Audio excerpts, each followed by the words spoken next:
What's better than Nvidia? Well, trading Nvidia, of course, because look at the history of this stock.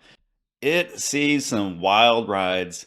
Even though it's number one in GPUs and it looks like it's at the forefront of the AI frontier, you just never know with creative destruction because I've seen companies like Novo, which makes the weight loss drug, and now its lunch is being eaten, no pun intended, by Eli Lilly.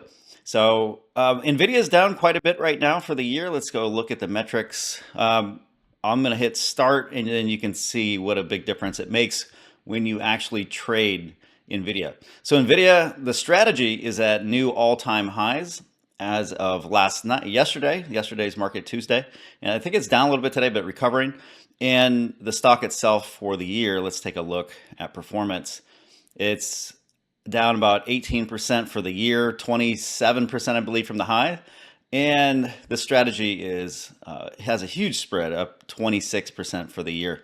So how can you, like, what's the edge behind this, by the way? Are we using some kind of price indicators, MACD, RSI? None of it. The vast majority of people, I mean, like everyone that starts in trading that actually finally says, okay, enough is enough with the news. That's not working for me. Balance sheets, I'm not holding through an 80% drawdown, something like that. And then they go to technical analysis and then indicators eventually. And then finally at the end, it's more systematic trading. But that has been so mind dry. Right? Everyone and their mother that uses machine learning, what are they going to do? They're going to put all these indicators that have been made since the 60s, 70s, and 80s for the majority of the time. And then they're going to go ahead and try to spit out a great answer, just trading Nvidia by itself. And yeah, that does not work. So here's how to trade Nvidia.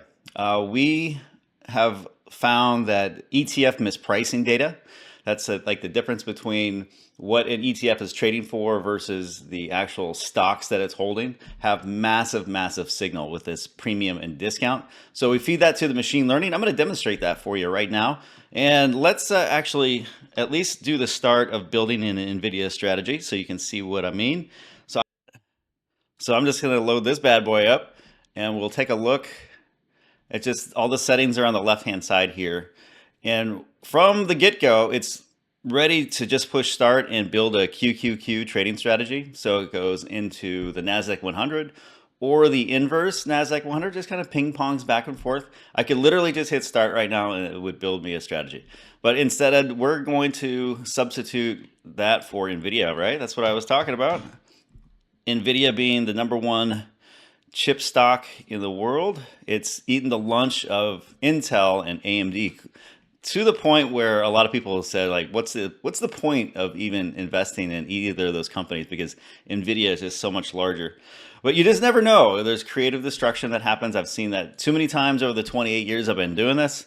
So I'm just going to give a quick look and see what's going on here. We have all these default parameters. You don't have to learn anything about it.